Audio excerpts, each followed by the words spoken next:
Good afternoon. It's the final World Cup match day in the city, and two soccer powerhouses are set to square off at Toronto Stadium. Cristiano Ronaldo and Portugal will be taking on Luka Modric and Croatia tonight in a knockout game. And CTV's Adrian Ghobrial joins us live now from Toronto Stadium with more on the big match.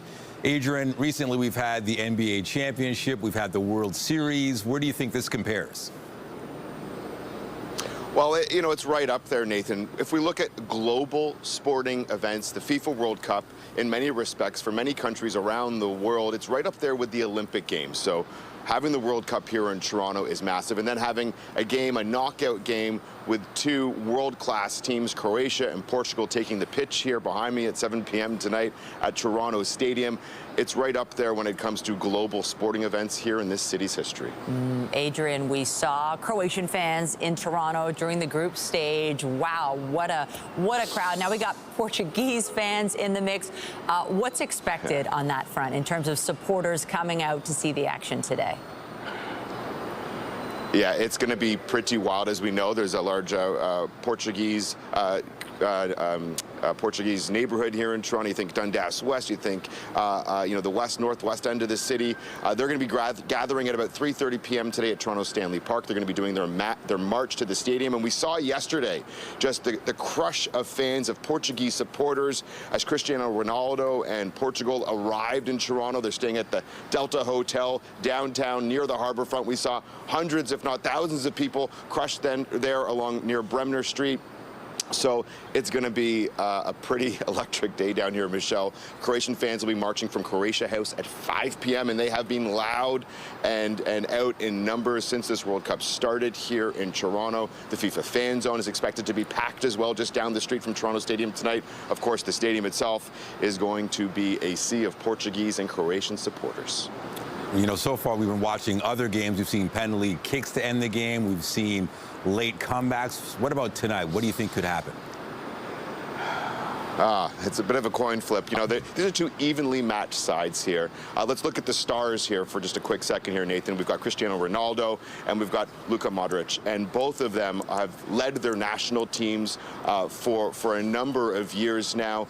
And this could be the last game each of them play for their national teams at a World Cup right here at Toronto Stadium. One of these teams we know is going home. Portugal is currently ranked 8th in the FIFA rankings. Croatia is ranked 13th, though, you know, it's really anyone's game here. Of course, the Portuguese fans are going to be pushing hard, as are the Croatian fans. If I'm going to pick a team, if you're going to ask me to pick a team, I'm going with Croatia tonight. Oh, interesting. CTV's, well, you're on record. Adrian Ghobrial live for us at Toronto Stadium. Less than 7 hours to kick off. Thanks so much. Thank you.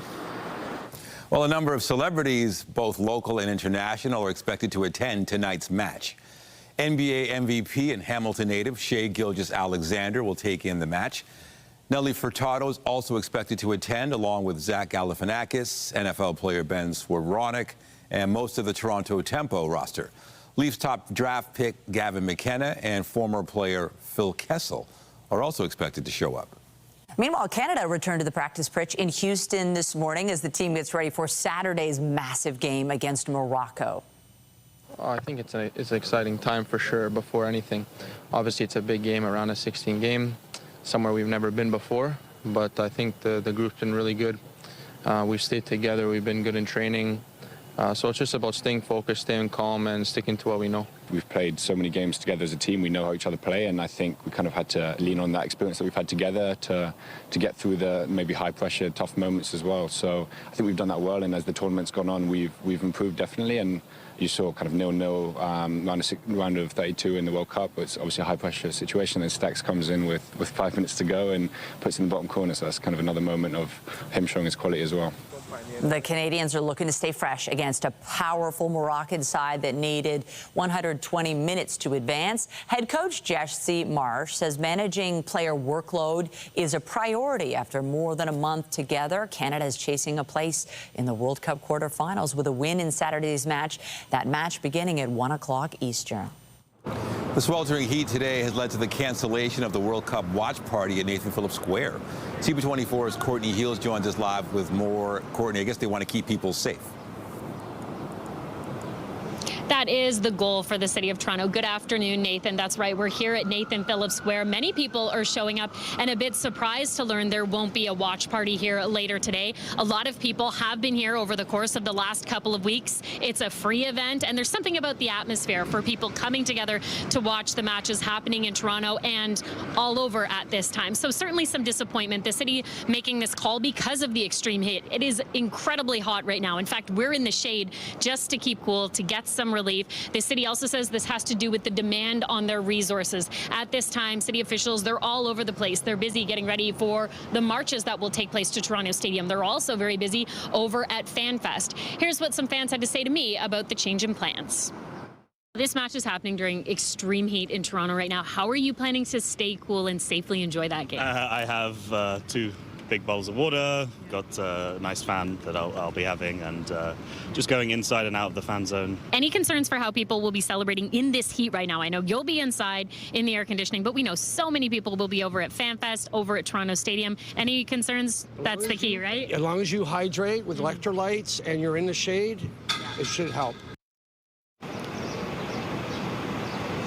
And that is the key on a day as hot as today. Make sure you're drinking plenty of water. In fact, the city says they have water stations set up here at Nathan Phillips Square because this is still a very popular spot. They will also have them set up over at FanFest at Fort York. They're also encouraging people to just take it easy. I know it's difficult on a day like today when we have this huge match happening over at Toronto Stadium, our last match here of the FIFA tournament in Toronto. But again, city health officials just encouraging people to take breaks as much as you can. Lots of sunscreen, water, and wear loose clothing. Nathan, Michelle, over to you guys. Great advice. CP24's Courtney Hales, appreciate it.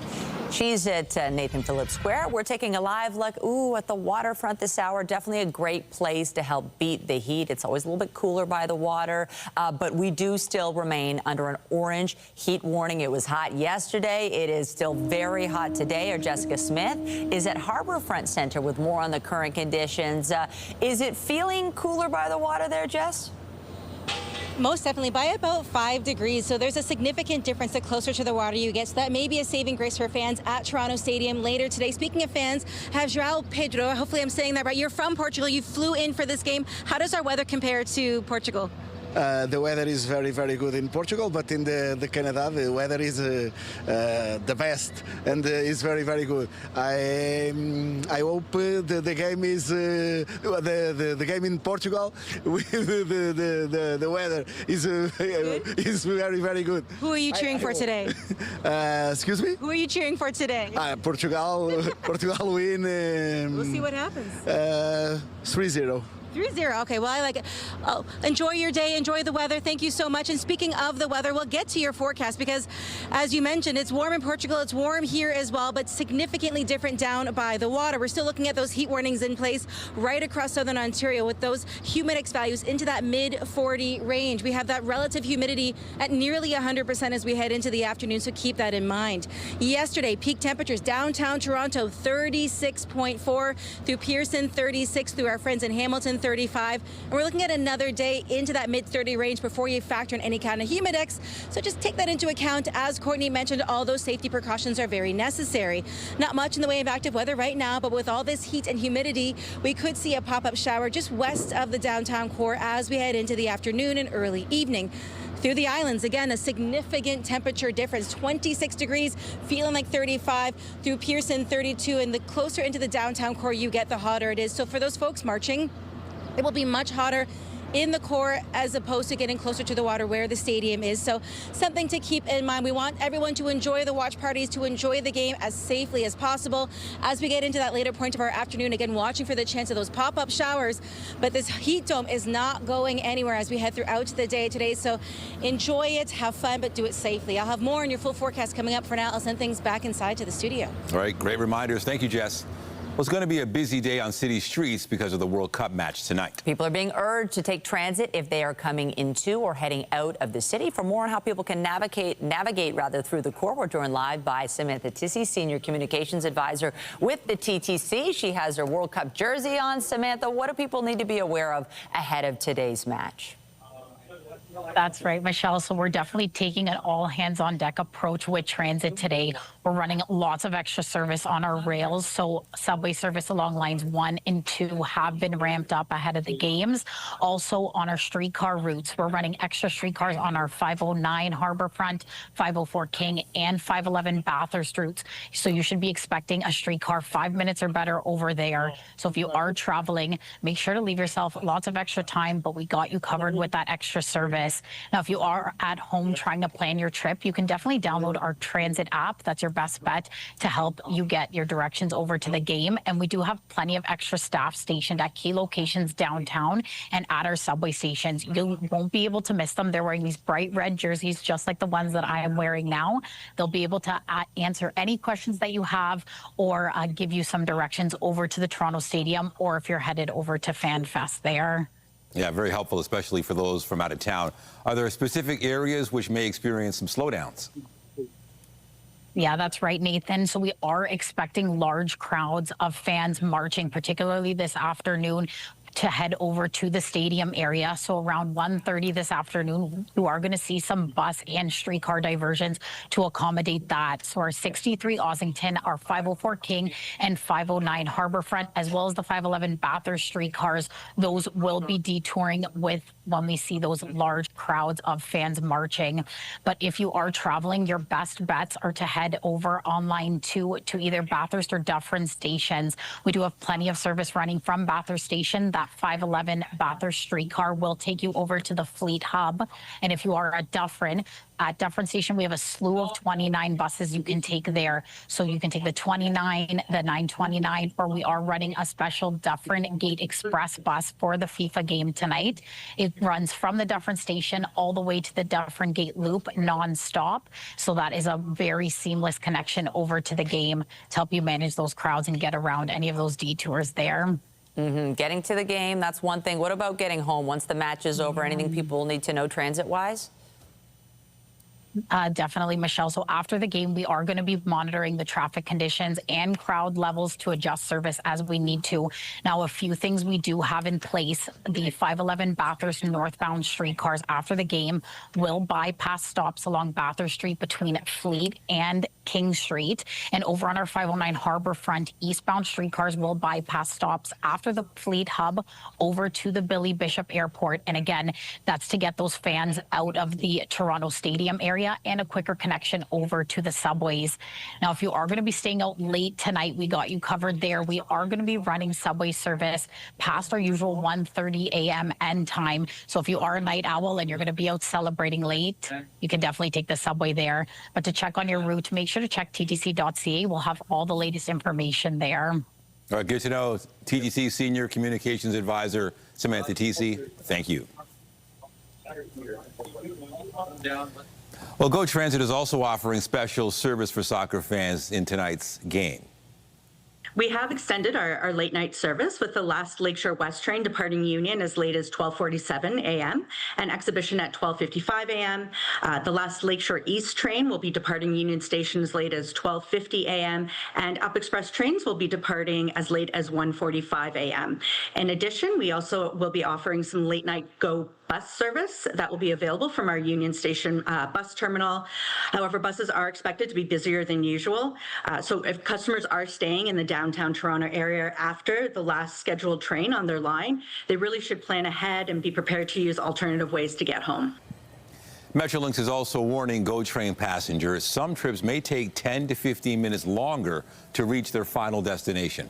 The agency says trains have to operate at slower speeds for safety reasons because of the high temperatures. Still to come, the decision by the U.S. not to renew the Canada-U.S.-Mexico agreement has created uncertainty for businesses in all three countries. We'll have those details a little later in the newscast. Turning to other news, 2 people have been seriously injured in a stabbing in Scarborough. This happened just before 10 p.m. yesterday near Nugget Avenue and McCowan Road. Police say 2 people were taken to hospital with serious injuries. Multiple suspects were spotted leaving the scene, but police have not provided descriptions. And 1 person was sent to hospital following a rollover in Mississauga. It happened shortly after 1 this morning near Dixie and Matheson Boulevard, with two vehicles colliding in the intersection. Several people were in the vehicle, which flipped, but nobody was seriously hurt. Paramedics say one woman was taken to hospital with minor injuries. To Hamilton now, where police say a man was pronounced dead in hospital after he was pulled out of the water at Binbrook Conservation Area yesterday. Investigators responded to reports of a capsized kayaker who was later pulled from the water. They were in the vicinity looking for a missing boy. Police shared this photo of 7-year-old Nathaniel Salambi. They say he was last seen around 3 p.m. Wednesday. This was on the beach by the floating inflatable playground at the conservation area off Harrison Road. Investigators are asking anyone who may have seen Nathaniel or knows anything about his whereabouts to get in touch. Toronto police are warning about a scam offering work from home job opportunities. Police say victims responded to an ad which appeared legitimate and were directed to a platform that assigned them jobs to earn a commission. The victims were then told that errors had hurt their account rating and they needed to pay to bring it back into good standing. Once victims tried to withdraw their earnings, even after sending payments, the platform would demand more money and the earnings would not be released. Workers who clean TTC facilities are calling for action from the transit agency's board over what they say are violations of labor and employment laws by one of its contractors. The worker is represented by SEIU Local 2, say the contractor, Dextera, is not honoring the collective agreement at some TTC locations. CTV's Queen's Park Bureau Chief Siobhan Morris has been following this story. She joins us live now with the details. Siobhan. So it is quiet here now outside TTC headquarters, Michelle, but there were about 30 people here earlier this morning making noise. As you explained, this is a bit messy, so the frustration from these workers is twofold. It is with the TTC, the transit agency, and also that subcontractor, Dextera Group. The SEIU alleges that the company has been dishonest about people who are doing cleaning work on some areas of the TTC, alleging that they are not abiding by labor laws. They say that in some cases, workers under Dextera contracts are actually working for less than minimum wage, sometimes getting cash under the table. Here's more of what we heard to say from an SEIU representative. All of the work being performed should have been covered by a union contract. Those workers should have enjoyed that benefit. They chose to have a non-union subcontractor perform the work and hide the work from us. So what we want the TTC to do is we want the TTC to tell Dextera, self-perform that work, do it in accordance with your legal obligations under the collective agreement, and further, we want the TTC to be proactive. Audit these subcontractors, look at their payroll records, talk with the people performing the work to find out if it's being done. We have reached out to the TTC and Dextera Group to get some sort of response to some of the claims and concerns that SEIU is sharing today, and we are waiting for a response. Reporting live, I'm Siobhan Morris. Michelle, back to you. Thank you, Siobhan. First overall draft pick Gavin McKenna has hit the ice in a Leafs jersey for the first time. He's among the players taking part in the team's development camp, which started today. CTV's Mike Walker joins us live now from the Ford Performance Center with more. Mike, I'm sure all eyes are on Gavin. They sure are, Nathan. Of course, there were 50 players taking part in this camp, but of course, Gavin McKenna is the headliner. Less than a week after being selected first overall by Toronto in the draft, this is the first time we're seeing Gavin McKenna hit the ice in a Leafs uniform. Now, as you mentioned, all eyes this morning inside the Ford Performance Center are on the 18-year-old forward who played with Penn State last year, including the Leafs' new head coach, Jim Hillier. McKenna considered a foundational piece for the Buds. Exactly where he will fit in on the Leafs roster will likely be determined in the months ahead. In total, 53 prospects are taking part in this development camp led by assistant GM Haley Wickenheiser, who has played a big role in player development. The camp roster includes all players selected by the Buds in this year's draft, as well as draft picks from previous years and more than 20 free agents. Now, this development camp comes a day after the Leafs made a slew of free agent signings and trades. The headline, signing veteran goalie Sergei Bobrovsky to a 3-year contract worth $21 million. He led the Florida Panthers to back-to-back Stanley Cup championships in 2024 and in 2025.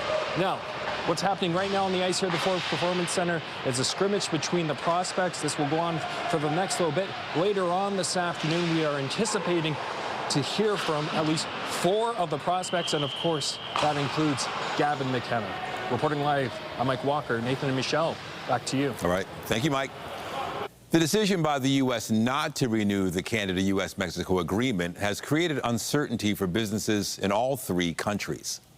That's a significant barrier to a main advantage of the agreement, which is predictability for business so that they can make investments.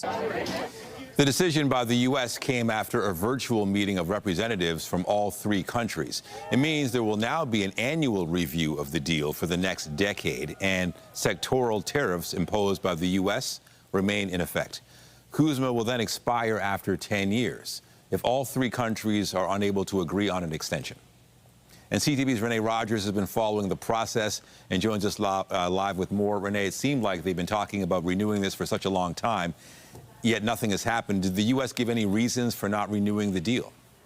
Hi, Nathan and Michelle. Well, the U.S. Trade Representative Jamieson Greer says that this all comes down to the agreement's shortcomings. He's also pointing to the U.S.'s trade deficit with Canada as the 2 main reasons why the U.S. has declined to renew that trilateral trade agreement between Canada, the U.S. and Mexico for the next 16 years, triggering, as you said, annual reviews for the next decade. Now, this is not a surprise. The U.S. had already signaled that it did not want to renew due to a number of trade irritants that has already made clear that it has against both Canada and Mexico, which Washington sees as putting the U.S. at a disadvantage. So that means some tough negotiations are ahead, which Canada-U.S. Trade Minister Dominic LeBlanc says will include substantive discussions on those punishing sectoral tariffs on Canadian steel, aluminum, autos, and lumber, which sit between 25% and 50%. Now, Canada has yet to formally enter into these negotiations, and right now there is no indication of when they will start. But the talks are already underway between the U.S. and Mexico, with 2 bilateral meetings having already occurred, and a 3rd one is planned for later this month. And that is raising questions, Nathan, about whether the U.S. plans to just strike 2 separate bilateral deals with both Mexico and the U.S. So a lot of question marks really remaining in the air surrounding this deal. All right, so with these possible changes, what has the reaction been on this side of the border? Well, essentially, it's status quo for now, and that is what most experts are really saying. This agreement does not turn into a pumpkin. CUSMA stays in force for now. The majority of Canadian goods will be entering the U.S. tariff-free under the CUSMA agreement. But what this does mean is that this is going to trigger an annual review process until 2036. And if no extension agreement is reached by that point, the treaty will expire. And now any one of the 3 countries can also pull out of the deal with 6 months' notice. But something that is worth noting is that as much as Donald Trump has criticized the CUSMA agreement, he has never outright fully threatened to pull out of it completely. But what this really does mean in the short term, Nathan, is that affected businesses, really this uncertainty that they've had over the past year and a half that has prompted them to hold off on things like business investments, hiring. Well, that uncertainty really continues. And at this point, with no formal talks scheduled between Canada and the U.S. and Canada, the U.S. and Mexico, for that matter, the uncertainty is set to continue for really who knows how long. All right, CTV's Renee Rogers in the CTV National Newsroom. Thank you. You're welcome. In Ukraine, at least 21 civilians were killed in a massive Russian attack on the capital. Many more were injured in the drone and missile strikes that lasted 11 hours overnight into this morning. Officials reported damage to 30 locations, including residential buildings in Kyiv. Ukraine's foreign minister called it a night of horror and urged more international support for air defenses. Diplomatic efforts to end the war remain stalled. To the Middle East, where Iran is once again ratcheting up tensions over the Strait of Hormuz. Tehran is warning all oil tankers moving through the waterway must use its approved routes or face a forceful response. It wasn't immediately clear what sparked the threat from Iran, but there was an earlier U.S. statement saying Mideast leaders underscored during a meeting their commitment to the free flow of commerce through the strait. 43-year-old security guard has been pulled alive from the rubble following those two devastating earthquakes last week. Perfecto. He was located in a collapsed basement of a shopping mall, ending a grueling operation. The man had been there for 8 days, but was extracted safely. Rescuers initially made contact with him over the weekend. The man worked the night shift at the complex and was inside his small security cabin when the first violent tremor struck. In the UK, the Princess of Wales surprised fans at Wimbledon. Kate is the patron of the All England Club and regularly attends the annual Grass Court Grand Slam. She thrilled fans today, chatting with them and also meeting with children from a local program before taking her seat. Last year, the princess was at Centre Court to present the winners' trophies to the men's and women's singles champions.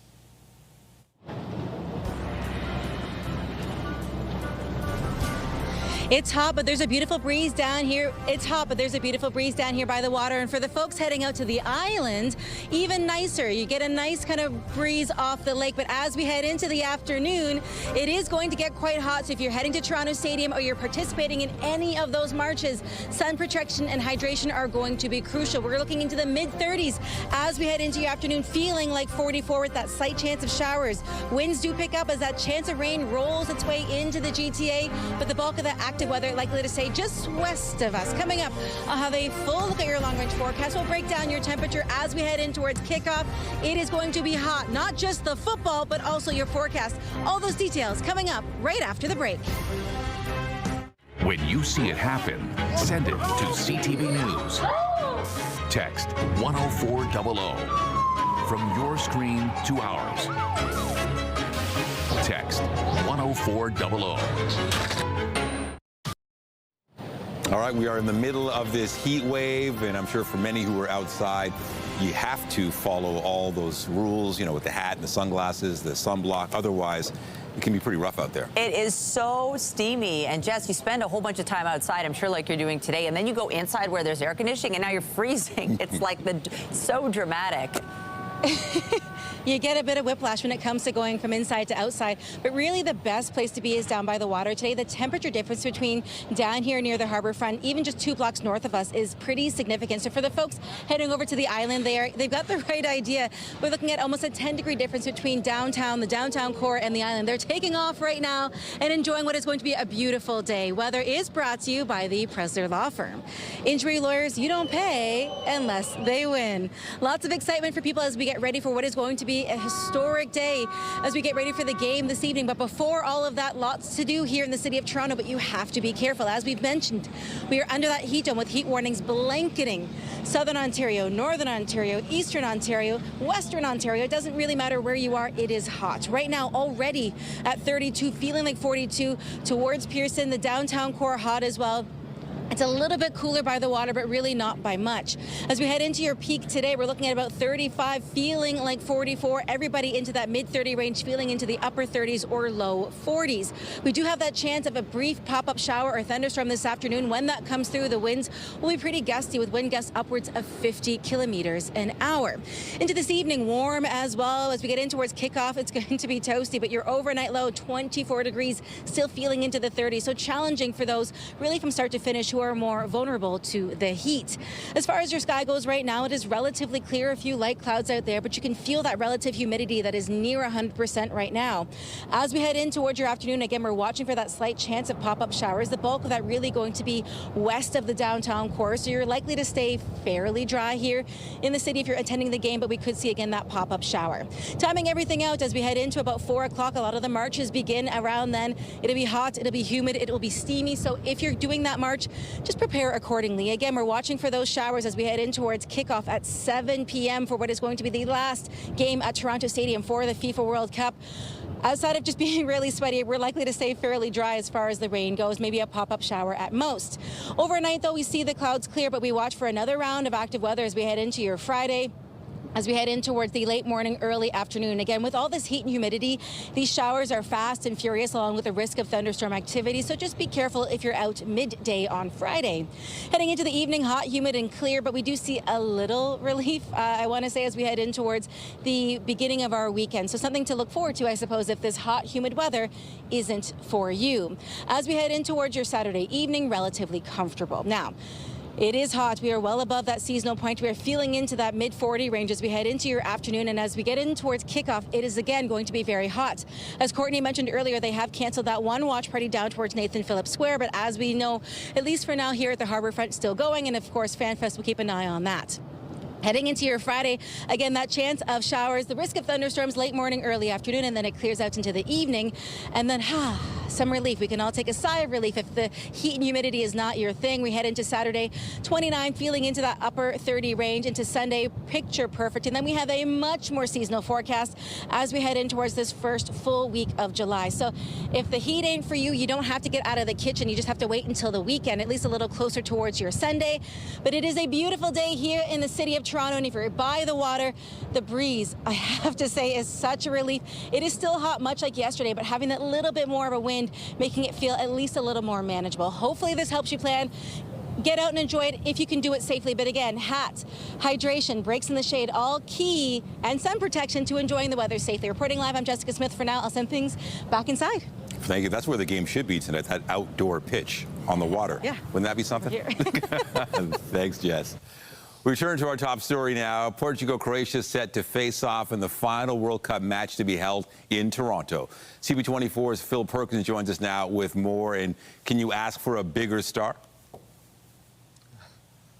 No, I cannot, Nathan and Michelle. I was at Centennial Park yesterday in Etobicoke, and I think that might be the most packed Centennial Park will ever be, period. Cristiano Ronaldo draws a crowd that I have never seen before. I was there when Bosnia-Herzegovina had their practice. It doesn't even hold a candle to what happened yesterday. I have never seen so many people, so many levels of humans. We had people on the ground. We had people on the hill behind them, and then on the hill behind them, it was almost like an organic football stadium, just to try to get a glimpse of one man and one man only. No disrespect to the guys like Bernardo Silva or Bruno Fernandes, who are equally elite players. They all wanted to see one man, Cristiano Ronaldo. They wanted to see him get off the bus, get on the bus, because there's no way they were going to be able to see practice. They had that completely covered. I saw children who are younger than 15 years old staying outside from 10 o'clock in the morning until around 8 p.m. They had a cooler, they had their snacks, they had lawn chairs.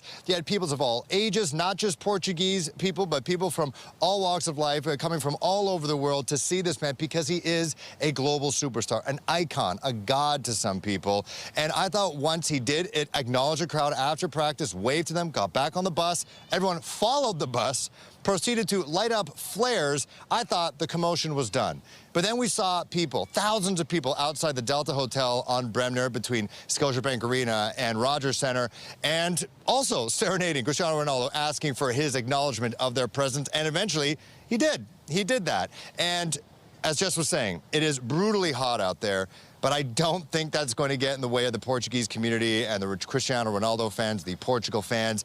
They were on full force yesterday. It was feeling like 48 with the humidity.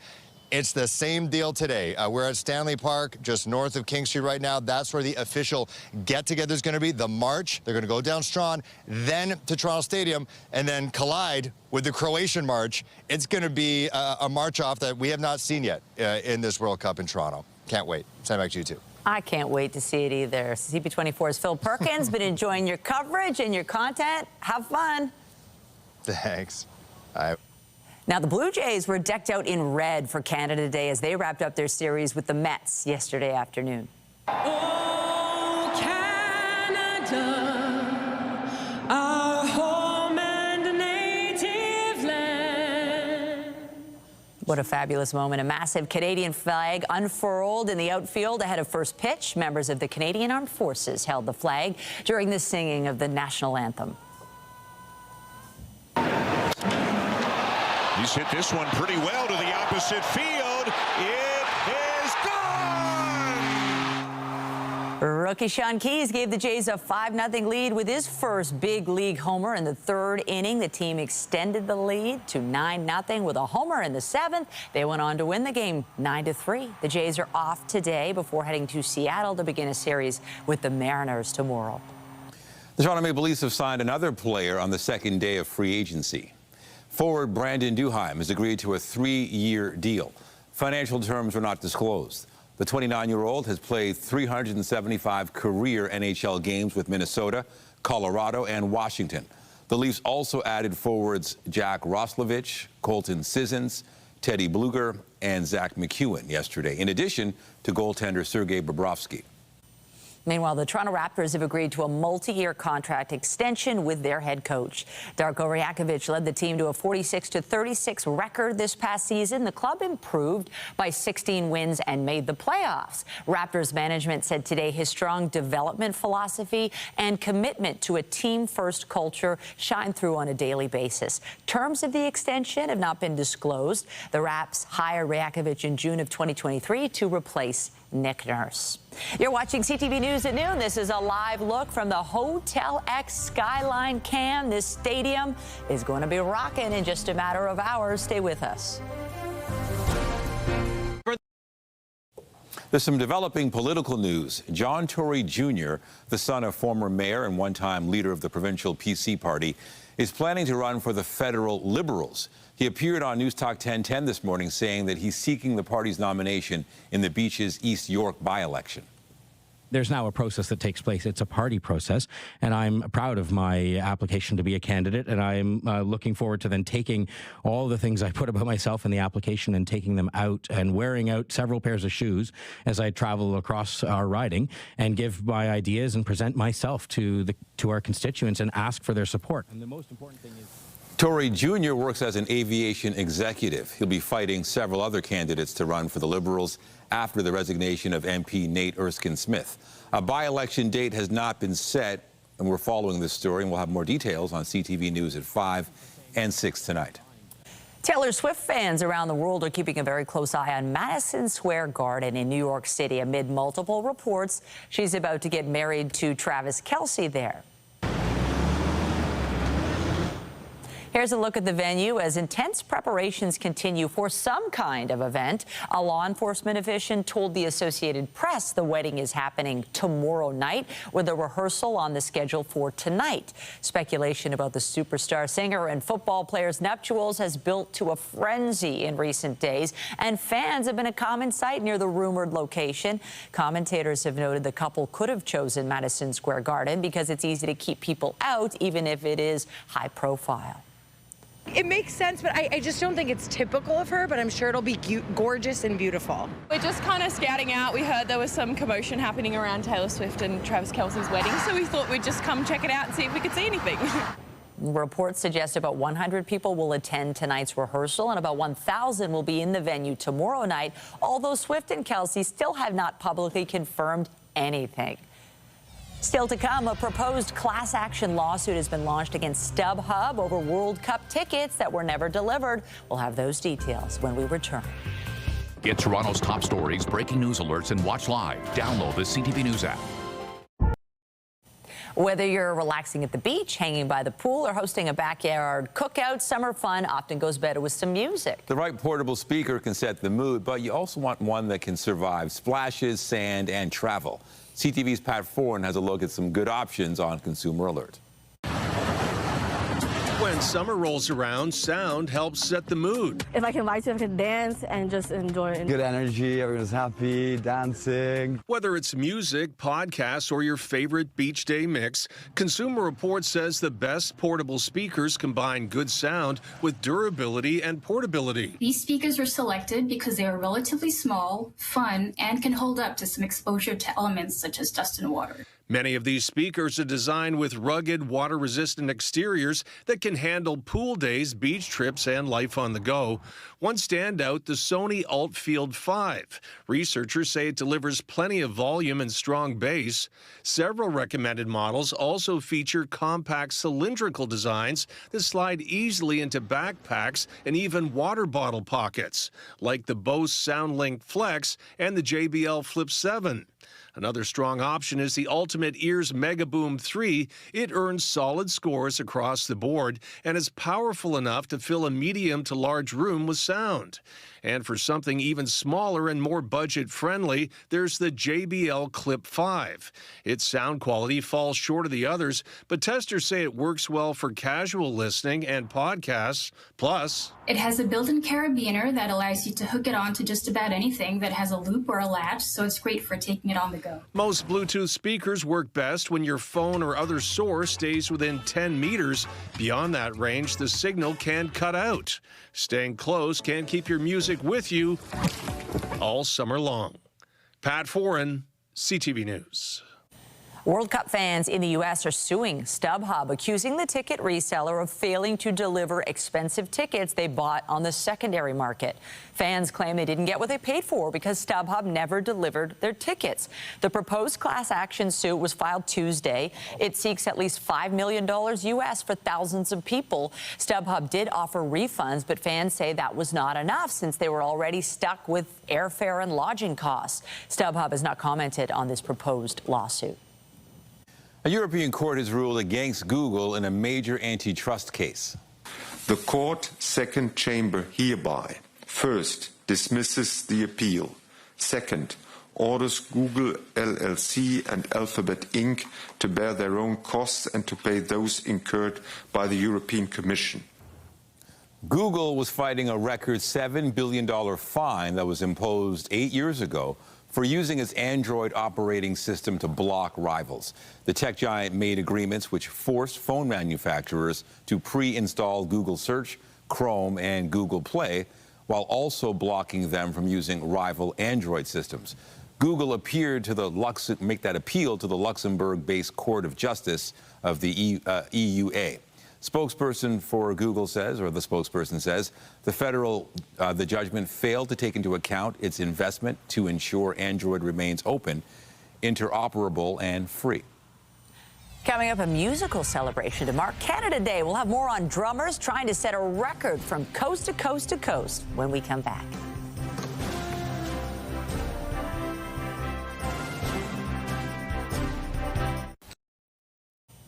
Canada Day celebrations were held across the country yesterday, including a musical event in 40 different cities. It began in Prince Edward Island as part of an attempt to break a world record. CTV's Maria Saru has the details. It started slowly with a steady beat, then faster, building into a drum roll. Islanders banged on buckets from home and whatever they had on hand to make some noise. I think it was cool. It was really in sync, which I really liked that. Coast to coast, more than 40 cities joined in, trying to beat a Guinness World Record already held by Canadians. In 2021, 581 people performed a drum roll online at the same time. This year, the goal was to top that number. My fingers and toes are crossed. It would be so amazing to be able to say that we've done this. The world record attempt was only one part of the celebrations, and for some, it was a moment to pull together. Especially now with threats from all over the place, especially what's going on with the United States, that we're Canadian, we're standing up, we're proud, we're one unit. In Charlottetown, Canada Day is never far from history. This is actually the birthplace of Canada, right here in Prince Edward Island. The program reached beyond that one beginning, with Mi'kmaq culture featured from beaded jewelry to educational books. It's important to have Indigenous people at the forefront because we were the first people of Canada, and kind of celebrate and uplift our artisans. Alongside those deep roots, newer communities were part of the picture too. Food vendors served flavors from the Philippines, Jamaica, and much more. I'm Canadian and I'm also Nigerian. I like trying foods from both places. Through the drumming, different voices found one shared rhythm. Organizers say Guinness will confirm whether the record was broken later this week, but the attempt wasn't just about a world title. It was a way to bring people together to mark Canada's past, present, and future in unison. Maria Saru, CTV News, Charlottetown. Well, here in Toronto, does Mother Nature plan to make some noise today? There's the risk, but right now, Jess, it is hot, it is steamy, and it's sunny. It really is, and Mother Nature might be knocking on the door a little bit later this afternoon, but when we have heat like this and that humidity builds, it is pretty normal to have a pop-up shower or thunderstorm, and we are watching for that until the late afternoon, but we should be okay come game time. If anything, it'll be raining just at the very beginning, but they are fast and furious when it comes to these downbursts. Heat, though, that is the story. That is what everyone is experiencing as we get ready to head into our day, but also is going to be a historic game this evening. We're at 32 here in the city, feeling like 42. As we get into towards game time, still be 31, feeling like 39 with a bit of a breeze out there, and there's still that slight chance of showers, but the bulk of that likely to be a little bit west of the city. As we head in towards your Friday, a more fulsome round of showers with thunderstorms roll through late morning, early afternoon. It clears out, and behind it, some relief as we head into the weekend. So it is hot and humid today. It's hot and humid tomorrow, but by the time we get into the weekend and next week, very seasonal. I'll send things back inside to you. All right, good to know. Thank you, Jess. And that is it for CTV News at noon. Remember, you can get Toronto's breaking news all day long on CP24 and at ctvnewstoronto.ca. For Jessica Smith and the whole team here, have a pleasant afternoon. I'm Michelle Dubé. And I'm Nathan Downer. Be sure to join us later for CTV News at 5 and 6. Have a great day.